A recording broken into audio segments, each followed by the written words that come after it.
Betapapun engkau tahu ceritaku dan isi hatiku, tak peduli masa lalu, engkau tetap memilihku. Ubahkan ku, sempurnakan jadi karya yang indah.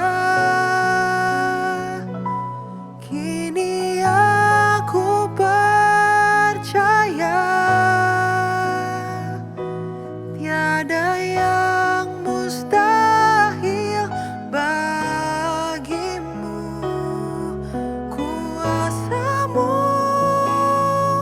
kuatkanku, dasarku berharap. Kini aku berserah pada rencana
Shalom saudara sekalian, kembali hari ini kita akan merenungkan firman Tuhan yang terambil dari kitab Ulangan 14 ayat 1 dan 2. Kamulah anak-anak Tuhan, Allahmu, janganlah kamu menoreh-norehkan dirimu ataupun menggundur rambut di atas dahimu karena kematian seseorang. Ayat 2, sebab engkaulah umat kudus bagi Tuhan Allahmu dan engkau dipilih Tuhan untuk menjadi umat kesayangannya dari antara segala bangsa yang ada di atas muka bumi. Nah, saudara sekalian, background dari kitab Ulangan ini adalah di mana Musa menyampaikan hukum-hukum ini kepada bangsa Israel sebelum mereka memasuki tanah perjanjian. Tujuannya adalah untuk menjaga kekudusan dan membedakan mereka dari bangsa lain. Jadi, saudara sekalian, firman Tuhan di atas adalah menegaskan bahwa Israel sebagai umat yang kudus dan khusus bagi Tuhan berbeda dengan bangsa-bangsa sekitar mereka yang melakukan penyembahan berhala. Nah, Tuhan mau bangsa Israel tetap kudus karena bangsa ini dipilih dari semula. Nah, kekhususan tersebut membuat Israel harus berbeda dalam berbagai aspek kehidupan dengan bangsa-bangsa lain. Karena perintah tersebut kita rasakan kelihatannya terlalu eksklusif, di mana bangsa ini berbeda dengan bangsa lain, nggak bisa nyampur dengan bangsa lain, ekstrim dan fanatik yang seakan-akan memutuskan hubungan bangsa Israel dengan bangsa-bangsa lain.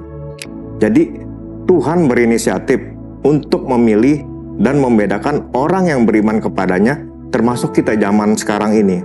Di mana zaman sekarang Tuhan mau kita sebagai umat-umat pilihannya hidup sesuai dengan perkenanan Tuhan, yang harus menjadi pembeda dimanapun kita berada, baik di marketplace, dalam kehidupan sehari-hari kita, dalam studi, dalam apapun juga. Tuhan mau kita berbeda karena kita sudah dipilih, sudah dikuduskan oleh Tuhan.